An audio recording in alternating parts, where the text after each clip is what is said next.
तो गूगल की webmaster guideline में एक सेक्शन तो गूगल ये कहता है कि गूगल को हम पेजेस ढूंढने में मदद करें, और उसमें गूगल ने कुछ टिप्स बताई कि जी आप क्या क्या कर सकते हैं जिससे गूगल को आपके पेजेस सारे मिल जाएं। तो पहला काम मिलने का था, वो तो हमने कर दिया। अब गूगल ये भी कहता है कि आप ना सिर्फ मुझे पेजेस ढूंढवाएं, बल्कि उन पेजेस के ऊपर कंटेंट क्या है उसको समझने में भी हेल्प करें। यानी कि गूगल हमसे खुद कह रहा है कि मेरी हेल्प करो कि मैं आपके पेजेस को समझ सकूं, ताकि जब वो समझेगा तो ही वो रैंक करेगा। उसके ऊपर भी गूगल ने कुछ टिप्स लिखी हैं जो उसी लिंक पे आपको मिल जाएंगी। मैं आपको लिंक दोबारा इस वीडियो में दिखा दूंगा कि किस तरह से जो है ना, गूगल हमसे रिक्वेस्ट कर रहा है कि क्या क्या चीज़ें हम करें जो गूगल को कंटेंट समझने में हेल्प करता है। सबसे पहली चीज़, गूगल ये कहता है कि आप यूज़फुल वेबसाइट बनाएं। अगेन अब आप इस एक छोटी सी बात समझ लें, पूरा पॉइंट आप पढ़ सकते हैं कि किस तरह से गूगल ये कहता है कि जी मुझे यूज़फुल वेबसाइट चाहिए। मतलब ये कि ऐसी वेबसाइट जो किसी के बेनिफिट में हो। यूज़फुल से मुराद आपकी आवाम के लिए, आपकी ऑडियंस के लिए वो यूज़फुल होनी चाहिए। उसमें कंटेंट क्या होगा, उसका फोकस क्या होगा। अगर वो वेबसाइट यूज़फुल नहीं है यूज़र्स के लिए, तो वो गूगल आपको रिगार्ड ही नहीं करेगा। तो सबसे पहले उसने यूज़र एक्सपीरियंस पे बात की है, जो कि मैं बार बार इस कोर्स में बता चुका हूँ कि आपने यूज़र को देखना है। At the end of the day user ने आपसे बाय करनी है चीज़ें, यूज़र ने आपको गूगल पे सर्च करना है। गूगल चूँकि यूज़र को देखता है, और गूगल आपकी वेबसाइट को भी रैंक इसी बेस पे करेगा कि आप यूज़र को कितना देखते हैं। तो यूज़र फोकस्ड हो जाएँ, आपकी वेबसाइट यूज़फुल होनी चाहिए। यूज़फुलनेस में काफ़ी चीज़ें आती हैं। यूज़फुलनेस एक बहुत बड़ा वर्ड है। यूज़फुलनेस में क्या-क्या आ सकता है? आपकी इन्फॉर्मेशन कितनी सॉलिड है, कितनी क्रेडिबल है, आपका ब्रांड कितना स्ट्रॉन्ग है, आपकी इन्फॉर्मेशन कितनी ईज़िली अवेलेबल है, एक्सेसिबल है कि नहीं, हर स्क्रीन पे चलती है कि नहीं। तो यूज़फुलनेस को मैं डिफ़ाइन करने बैठूँ तो उसमें हर चीज़ ही मैं डाल सकता हूँ। तो अल्टीमेटली यूज़फुल बनाने के लिए कोई चीज़ क्या-क्या हो सकती है, मतलब उसकी अफ़ादियत एक्सप्लेन करने के लिए क्या-क्या आप कर सकते हैं।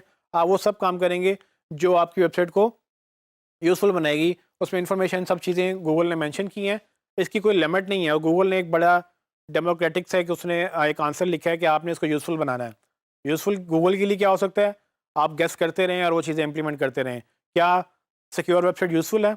हाँ। क्या स्पीड ऑप्टिमाइज़्ड वेबसाइट यूज़फुल है? जी, बिल्कुल यूज़फुल है। जितनी जल्दी लोड होगी उतनी जल्दी चीज़ें होंगी। सो यूज़फुल एक बड़ा जेनेरिक वर्ड है। इसका मतलब बहुत बड़ा हो सकता है। आप गूगल ने इसको पहले पॉइंट में एक्सप्लेन कर दिया।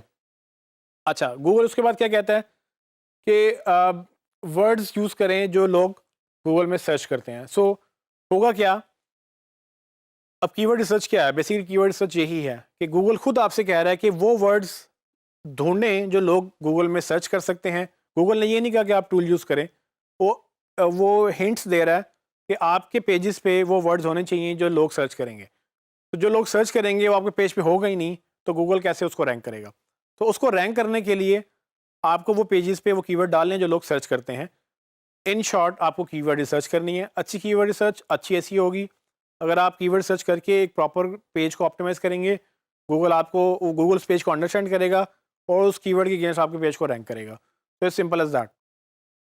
फिर वो ये कहता है कि आप टाइटल, एलिमेंट्स और जो है ना एट्रीब्यूट्स आप करें, जो कि ऑन पेज ऑप्टिमाइज़ेशन है। ये भी हमने पढ़ी कि अगर आपने कीवर्ड रिसर्च कर लिया है, तो आप उस कीवर्ड को यूटिलाइज़ भी करेंगे, ताकि वही कीवर्ड जो हमने सर्च किए थे, वो जो पॉसिबल सर्चेज़ थी जो लोग ढूँढ रहे थे, वो अब हम उसके ऊपर ऑप्टिमाइज़ भी करें गूगल अपने पेजेस के ऊपर, ताकि गूगल उसको मैयर कर सके। गूगल इंसान नहीं है, गूगल एक एल्गोरिदम है, गूगल एक मशीन प्रोग्राम है, जो कि आपको कुछ बेसिस पे जज करता है। तो गूगल ने ये नहीं देखना कि आप कितने बड़े हैं, आपकी कितनी इज़्ज़त है। गूगल ने देखना है कि कितना मैच करती हैं आपकी चीज़ें। तो वो एक बड़ा मैथमेटिकल कैलकुलेशन करता है, yes, no, yes, no, yes, no. Yes का मतलब हाँ, ये यूज़र ने सर्च किया, ये वेबसाइट पे है, येस। ये टाइटल में है, येस। ये डिस्क्रिप्शन में है, नो। तो इस बेस पे आपको पॉइंट मिलेगा कि आपकी क्या चीज़ एग्ज़िस्ट करती है, क्या नहीं करती है। ये गूगल जज करेगा, और इसी बेस पे ऑटोमेटिकली कैलकुलेट हो जाएगा कि आपके टाइटल में वो चीज़ें हैं कि नहीं, आप यूज़फुल हैं कि नहीं। अच्छा, एक और पॉइंट जो है वो ये कि हायरार्की। गूगल ये कहता है कि आपकी वेबसाइट की हायरार्की बड़ी क्लियर होनी चाहिए। हायरार्की से क्या मुराद है? अब आप याद करें, मैंने आपको स्ट्रक्चर पे बात की थी कि पूरी वेबसाइट का स्ट्रक्चर एसईओ को सपोर्ट करता है। गूगल को अगर जंप करने में प्रॉब्लम होगी कि एक पेज से दूसरे पेज में प्रॉपर स्ट्रक्चर ठीक नहीं होगा, तो गूगल को भी मसला होगा और यूज़र को भी मसला होगा। तो गूगल ये कहता है कि आप एक क्लियर हायरार्की दें कि भाई आपका होम पेज है, सर्विसेज का पेज है, सर्विसेज के अंडर आपकी सिंगल सर्विसेज आ रही हैं, उसके अंडर भी कुछ सेक्शन आता था, वो डालें। अबाउट का पेज अलग करें, ब्लॉग अलग करें, एक प्रॉपर स्ट्रक्चर आपकी अप्रोच होनी चाहिए, बेहंगम ना हो प्रॉब्लम। इस तरह से वो एक जो है ना वो इस तरह की वेबसाइट ना हो कि मेस लगे। मेस से मुराद कि आपका कोई सर पैर नहीं है, कौन सा पेज कहाँ से लिंक्ड है, कोई बिला वजह कोई पेजेस वो जो हैं वो लिंक हुए हुए हैं। तो मेक श्योर करें कि प्रॉपर स्ट्रक्चर फॉलो करें, और स्ट्रक्चर यूआरएल से डिफाइन होता है, हायरार्की यूआरएल से डिफाइन होती है, स्लैश के बाद आपका नया पेज स्टार्ट होता है। तो आप मेक श्योर करें कि अपनी जो हायरार्की है वो टेक्निकल पर्सपेक्टिव से बेहतर रखें।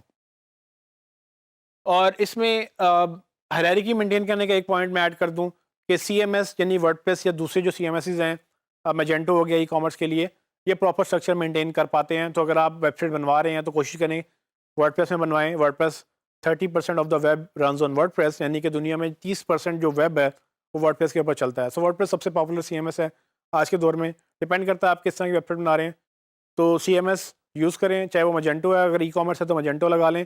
वर्डप्रेस में भी ई कॉमर्स चल जाती है। अगर आपका बिजनेस वेबसाइट है तो ई कॉमर्स मतलब ई कॉमर्स की रिक्वायरमेंट नहीं है तो आप वर्डप्रेस तो बिल्कुल चलाएं। वर्डप्रेस से या सीएमएस से ही रिलेटेड एक और सवाल भी है।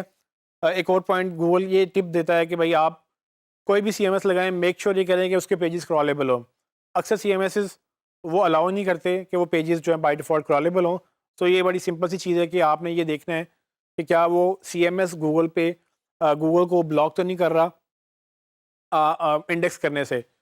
तो अगर गूगल को आपने या आपके सीएमएस ने ब्लॉक कर दिया, गूगल बिल्कुल ही आपका क्रॉल नहीं कर सकेगा। तो ये चीज़ आपने जब सीएमएस डिसाइड करना है तभी देख लेनी है।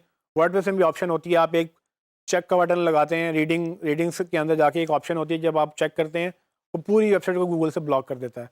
तो मेक श्योर करना है कि आप ये देखें कि आपकी जो वेबसाइट है वो प्रॉपरली क्रॉलेबल है, इवन दो कि वो सीएमएस यूज़ कर रही है। आखिरी पॉइंट ये है कि नो फॉलो करें अपने ऐड लिंक्स को। तो मैंने आपको लिंक बिल्डिंग प्रैक्टिसेस में बताया था कि लोगों ने किस तरह से लिंक्स बाय करना शुरू कर दिए थे। अब बिजनेस दुनिया में कुछ इस तरह के हैं जो बेसिकली पैसे लेते हैं और रिव्यू करते हैं। फॉर एग्जांपल, आप एक अच्छे ब्लॉगर हैं, आपको एक रेस्टोरेंट इनवाइट करता है कि भाई हम आपको पे करने के लिए तैयार हैं, आप हमारी वेबसाइट हमारे रेस्टोरेंट में आएँ, खाना खाएँ, उसके ऊपर रिव्यू लिखें। जब आप ये करेंगे तो बेसिकली जब आप उसको लिंक करेंगे तो उनको बेनिफिट होगा आपके लिंक से। तो गूगल इंश्योर करता है कि भाई आप अगर किसी और वेबसाइट को लिंक दे रहे हैं जो कि स्पॉन्सर्ड है, स्पॉन्सर्ड से मुराद आपने उससे पैसे लिए हैं, रिव्यू बेशक आपका गैर जानिबदाराना होगा, आप ऑब्जेक्टिव रिव्यू कर सकते हैं, लेकिन वो पेड रिव्यू था कि आप उनके पास बिला वजह नहीं गए, आपको उन्होंने बुलाया, आपने रिव्यू अपना लिखा लेकिन पैसे उन्होंने दिए थे। जब आप रिव्यू पब्लिश करेंगे, उसको लिंक लगाएंगे, तो वो लिंक आपको नो फॉलो करना पड़ेगा। नो फॉलो से मुराद गूगल को क्रेडिट फॉलो नहीं करेगा। ये मैं आपको बात डिटेल में बता चुका हूँ जब लिंक बिल्डिंग के अंदर हमने डिस्कस किया था कि अगर लिंक नो फॉलो होगा तो उसका क्रेडिट ट्रांसफ़र नहीं होगा। क्रेडिट ट्रांसफ़र नहीं होगा मतलब कि उसकी एसईओ वैल्यू ख़त्म हो जाएगी। तो गूगल ये कहता है कि आप रिव्यूज़ करें। वो आपको मना नहीं करता कि आप अपना बिज़नेस बंद कर दें। कि आप अगर एक रेस्टोरेंट की वेबसाइट्स चला रहे हैं जिसमें आप रेस्टोरेंट्स के रिव्यूज़ करते हैं, तो आप रिव्यू करें, आप पैसे लेके भी करें। गूगल को आपके बिज़नेस मॉडल से मसला नहीं है, लेकिन ये ना हो कि रेस्टोरेंट वालों को पता हो कि भाई अगर मैं उस्मान की वेबसाइट से या आपकी वेबसाइट में मैं रिव्यू लिखवा लूँ तो एक लिंक मिल जाएगा। तो वो लिंक बाइंग की एक शक्ल है कि मैं पैसे दे के लिंक ले रहा हूँ। गूगल मना करता है इस चीज़ से। गूगल कहता है कि अगर आप स्पॉन्सर्ड रिव्यू कर रहे हैं, हत्तुल इम्कान कोशिश करें कि आप उसको नो फॉलो करें ताकि वो एड लिंक जो है वो नो फॉलो हो। वो गूगल लिखता है कि रीज़नेबल एफर्ट। रीज़नेबल एफर्ट से मुराद ये है कि गूगल के पास भी क्राइटेरिया नहीं है हर चीज़ को जज करने का। तो वो हो सकता है कि आपको गलत भी फ्लैग कर दे। हो सकता है आपने पैसे ना भी लिए हों और आपने लिंक किया हो, फिर भी आपको कहे कि जी आपने पैसे लेके लिंक किए हैं।